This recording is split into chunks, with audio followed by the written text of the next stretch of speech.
নবনির্বাচিত মাননীয় সংসদ সদস্যবৃন্দ, প্রথমে জাতীয় সংসদ সদস্য হিসাবে শপথ গ্রহণ ও শপথপত্রে স্বাক্ষর প্রদান অনুষ্ঠিত হবে। আমি এখন গণপ্রজাতন্ত্রী বাংলাদেশের সংবিধানের 148 অনুচ্ছেদ এবং তৃতীয় তফসিলের 5 অনুচ্ছেদ অনুযায়ী মাননীয় প্রধান নির্বাচন কমিশনার জনাব এএমএম নাসিরউদ্দিনকে ত্রয়োদশ জাতীয় সংসদ সাধারণ নির্বাচনে নির্বাচিত সংসদ সদস্যগণের শপথ পাঠ পরিচালনার জন্য বিনীত অনুরোধ করছি।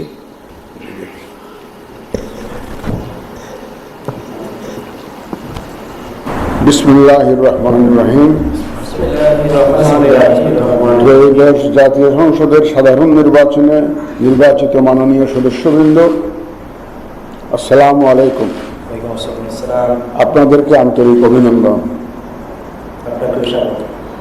এখন আপনাদেরকে শপথ বাক্য পাঠ করানো হবে। আপনাদেরকে অনুগ্রহ করে দাঁড়িয়ে শপথ পাঠ করার জন্য অনুরোধ করছি।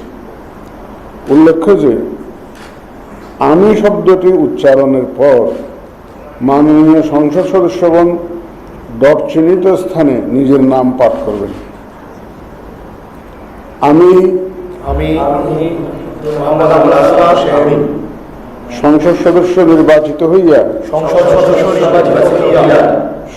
সশ্রদ্ধ চিত্তে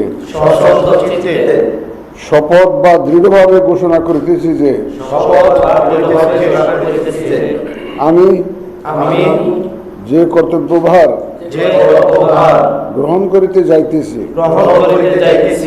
তাহা আইন অনুযায়ী ও বিশ্বস্ততার সহিত পালন করিব। আমি বাংলাদেশের প্রতি অকৃত্রিম বিশ্বাস ও আনুগত্য পোষণ করিব এবং সংসদ সদস্যরূপে আমার কর্তব্য পালনকে ব্যক্তিগত স্বার্থের দ্বারা প্রভাবিত হইতে দিব না। ধন্যবাদ।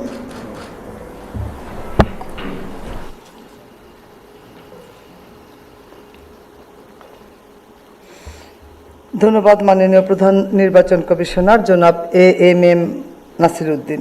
এ পর্যায়ে মাননীয় সংসদ সদস্যগণকে শপথপত্রে নির্ধারিত স্থানে নিজ নির্বাচনী এলাকা উল্লেখপূর্বক অধ্যকার তারিখ সহ স্বাক্ষরদানের জন্য বিনীত অনুরোধ জানাচ্ছি।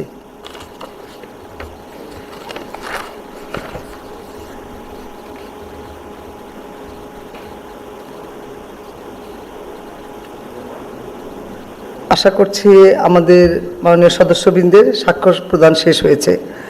মাননীয় সদস্যবৃন্দ, এখন জুলাই জাতীয় সনদ সংবিধান সংস্কার বাস্তবায়ন আদেশ 2025 অনুযায়ী সংবিধান সংস্কার পরিষদের সদস্য হিসাবে শপথ গ্রহণ ও স্বাক্ষর প্রদান অনুষ্ঠিত হবে। এই লক্ষ্যে আপনাদের ফোল্ডারে নীল রঙের একটি শপথপত্র সরবরাহ করা হয়েছে। আমি এখন জুলাই জাতীয় সনদ সংবিধান সংস্কার বাস্তবায়ন আদেশ 2025-এর অনুচ্ছেদ 8 এবং তফসিল 1 অনুযায়ী শপথ পাঠ পরিচালনাকারী মাননীয় প্রধান নির্বাচন কমিশনার জনাব এএমএম নাসিরউদ্দিনকে সংবিধান সংস্কার পরিষদ সদস্যগণকে শপথ পাঠ পরিচালনার জন্য বিনীত অনুরোধ করছি। বিসমিল্লাহির রহমানির রহিম। মাননীয় সদস্যবৃন্দ, এখন আপনাদেরকে সংবিধান সংস্কার পরিষদ সদস্য হিসাবে শপথ বাক্য পাঠ করানো হবে। আপনাদেরকে অনুগ্রহ করে দাঁড়িয়ে শপথ পাঠ করার জন্য অনুরোধ করছি। উল্লেখ্য যে আমি শব্দটি উচ্চারণের পর মাননীয় সংবিধান সংস্কার পরিষদের সদস্যগণ ডট চিহ্নিত স্থানে নিজের নাম পাঠ করবেন। আমি সংবিধান সংস্কার পরিষদ সদস্য হিসাবে সশ্রদ্ধ চিত্তে শপথ করিতেছি যে আমি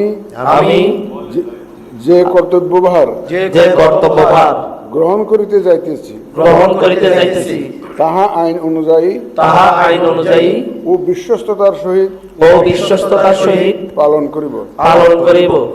আমি বাংলাদেশের প্রতি বাংলাদেশের প্রতি অকৃত্রিম বিশ্বাস অকৃত্রিম বিশ্বাস ও আনুগত্য পোষণ করিব ও আনুগত্য পোষণ করিব এবং পরিষদ সদস্যরূপে এবং পরিষদ সদস্যরূপে আমার কর্তব্য পালনকে আমার কর্তব্য পালনকে ব্যক্তিগত স্বার্থের দ্বারা ব্যক্তিগত স্বার্থের দ্বারা প্রভাবিত হইতে দিব না। প্রভাবিত হইতে দিব না।